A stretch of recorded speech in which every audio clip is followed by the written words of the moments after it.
simply celebrating expansion? And if inflation is contained, why does the cost of long-term money refuse to relax? This is where the hidden pattern comes in. When a curve inverts, it is an early warning. But when it re-steepens after being inverted for a long time, it can mark a regime change in expectations. Across decades, the playbook rhymes. The curve does not just predict, it forces behavior. In 1994, a rapid repricing of rates caught a lot of portfolios off balance.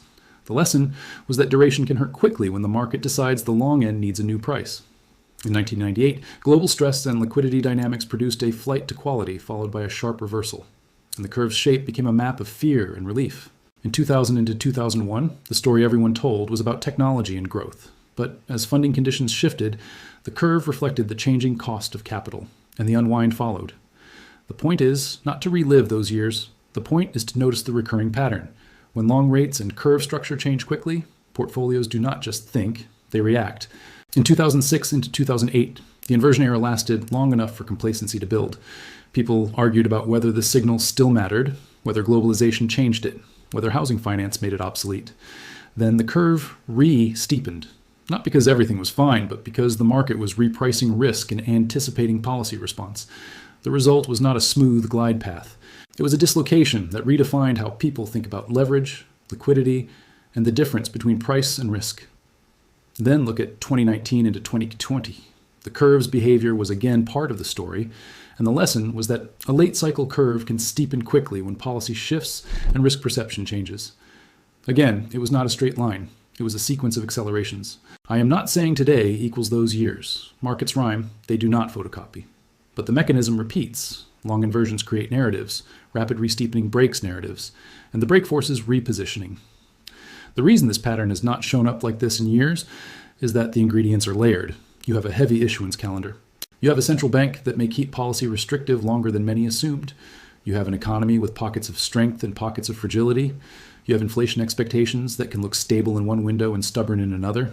And you have a stock market capable of celebrating index milestones, even when breadth and internal leadership are more complicated than the headline. So who is moving first? Not the comment sections, not the viral clips. The first movers are the institutions that live inside the curve. Primary dealers, rate strategists, duration hedgers, mortgage desks, and the treasury market ecosystem that keeps collateral flowing. You can see institutional movement in three places. First, in how dealers frame auctions and inventory. Dealers are required to intermediate supply. When they anticipate heavier issuance or weaker demand, they demand more yield. Second, in how term premium gets repriced. Term premium is the extra compensation investors want for holding long bonds instead of rolling short ones. It can rise even if inflation expectations do not explode, simply because holding duration becomes less attractive relative to other uses of balance sheet. Third, in hedging flows. When long rates rise quickly, hedging demand appears in swaps and futures, and those hedges can amplify moves. Consider the mechanical side. Mortgage portfolios are sensitive to duration changes. When rates rise, mortgage durations extend, and investors hedge by selling duration, which can push long rates higher. That is convexity. Pension and insurance allocations get recalculated because their liabilities are long dated. When yields rise, their funding status can improve, but their rebalancing rules can still generate large flows. Risk parity and volatility targeting strategies adjust exposure when bond volatility rises. None of that requires a dramatic headline. It is math, portfolio rules, and risk constraints. Then there are policy-adjacent institutions.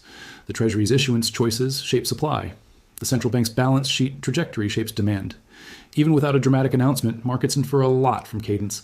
How much is being issued, and which maturities, and how the investor base is absorbing it. Foreign reserve managers, domestic money funds, banks, pensions, and households all participate differently. The marginal buyer matters most.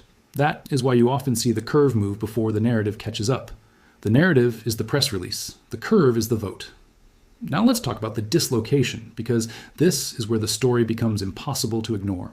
On one side, you have equities behaving as if the cost of capital is manageable. On the other, you have the long end of the Treasury curve behaving as if capital is getting more expensive and more scarce. Those two things can coexist for a while, but not forever. The gap creates tension. Here's how that tension shows up in plain language. Stocks are priced as a stream of future cash flows. The discount rate matters. When long rates rise, the discount rate rises, and valuations should, in theory, compress. But markets are not laboratory experiments. Stocks can ignore rising rates for stretches when earnings momentum is strong.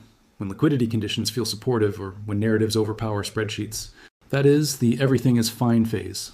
Bonds, however, are less forgiving. Bonds are the discount rate. When the bond market demands higher yields, it is raising the price of time. It is charging more for duration. And when that happens, during a period of heavy issuance, the signal is louder. Supply is not being absorbed effortlessly. One more detail makes this re-steepening different from the versions people remember. The market is not only guessing where the policy rate goes, it is repricing the compensation demanded for holding long bonds in a world where balance sheets are constrained.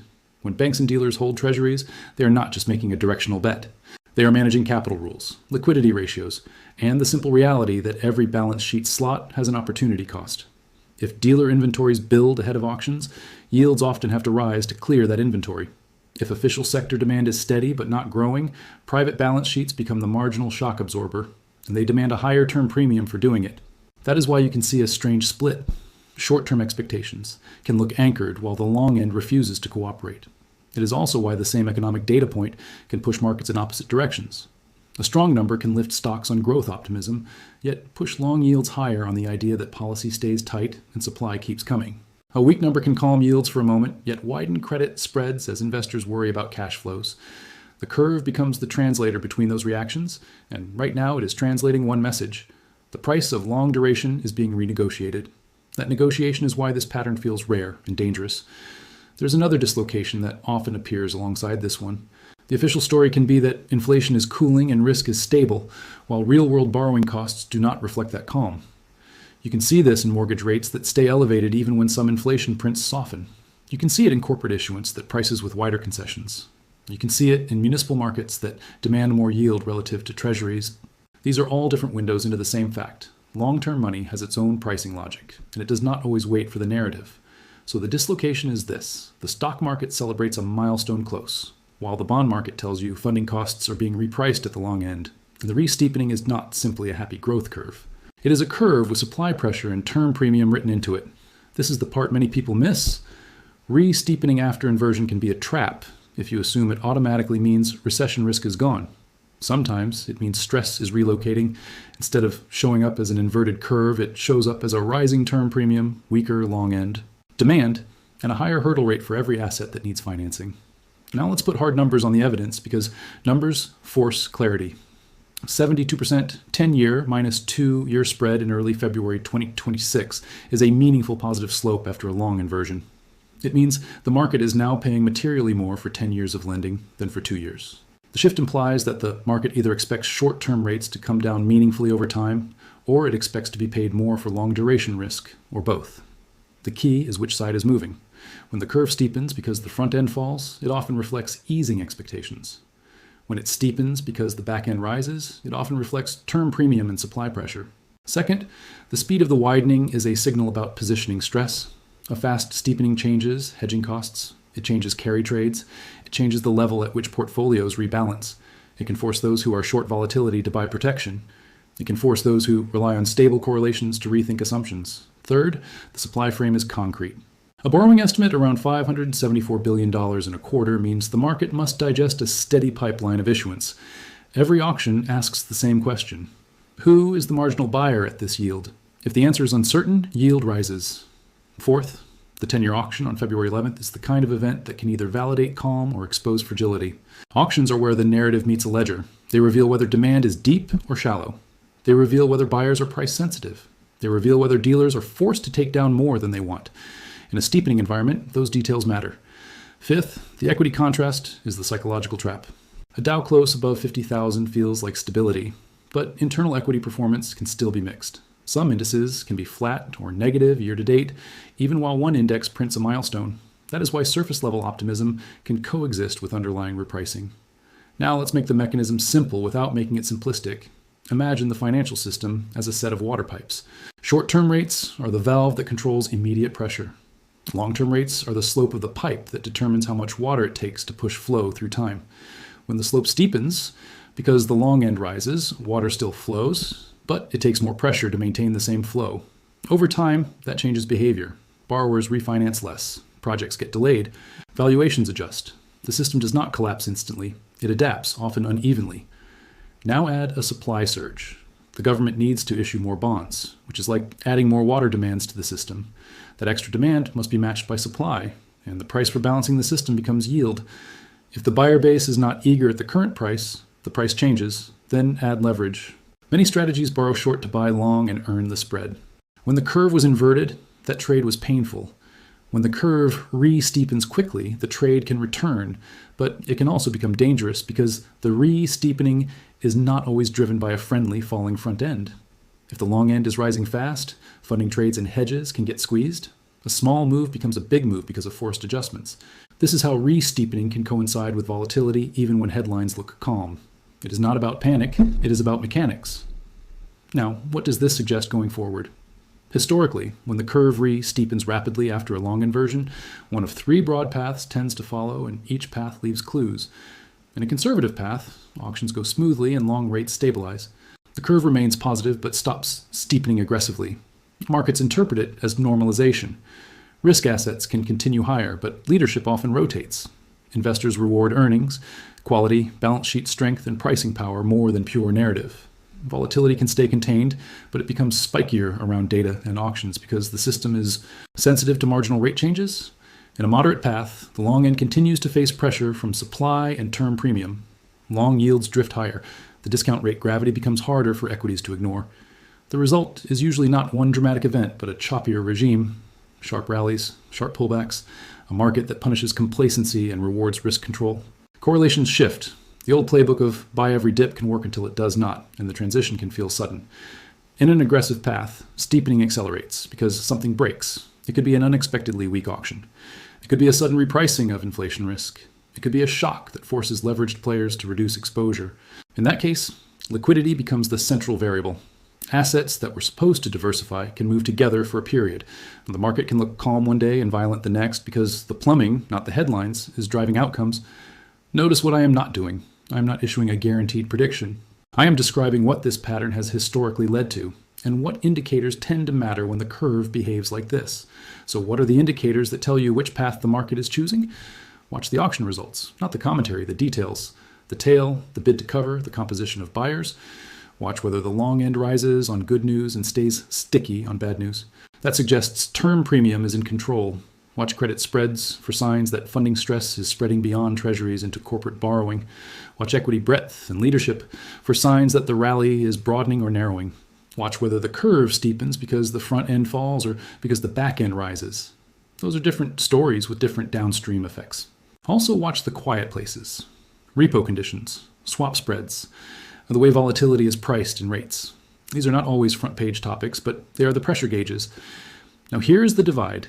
And it is why this channel exists. There are people who watch markets like weather. They see sunshine and assume it will stay sunny. Then a storm arrives, and they call it unpredictable. They confuse surprise with randomness. And there are people who watch markets like engineering. They look at pressure, flow, and stress points. They do not need drama to notice a system changing. They just need the data. The information gap becomes a wealth gap, not because some people are smarter, but because some people pay attention to the right signals early. Institutions move first because they must. Their mandates require them to manage duration, collateral liquidity, and risk limits.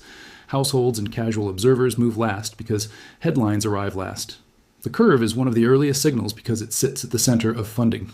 When it moves like this, rapidly, after a long inversion, under a heavy supply backdrop, it is the market telling you the price of time is changing. And when the price of time changes, everything priced off time eventually responds. Macro decode is where we connect those dots before they are obvious. If this helped you see the contradiction between celebration at the surface and pressure in the plumbing, you know what to do. Because the question is not whether the curve is moving. The question is whether you will recognize what it has historically meant before the rest of the world notices.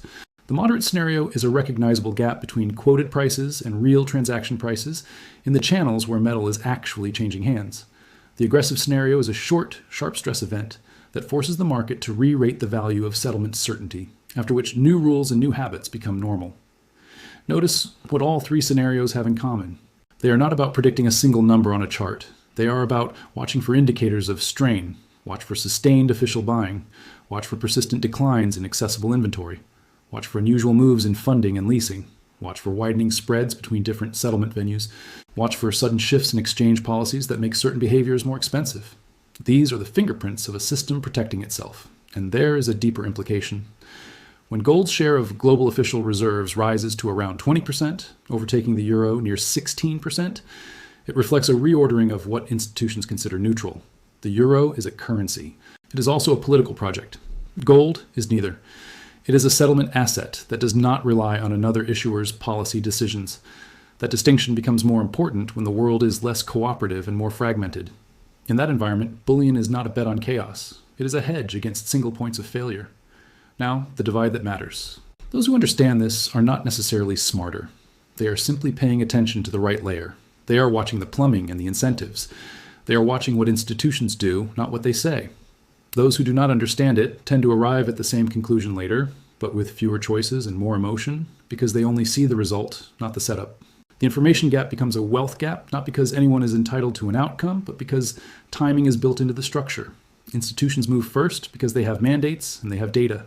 Retail moves last because it has headlines and it has feelings. That has always been true. In every cycle, the lesson repeats. By the time the story is everywhere, the positioning is already done. So when you hear that metal is being pulled from the market quietly and fast, do not picture a cinematic heist. Picture a balance sheet decision. Picture a risk committee deciding that optionality is worth more than convenience. Picture a reserve manager choosing an asset that does not depend on someone else's promise. Picture a vault allocation request that turns a line item into a set of numbered bars. That is how the world changes in markets. Not with a bang, but with paperwork. This is Signal and Ledger, where we decode what matters before it becomes the headline.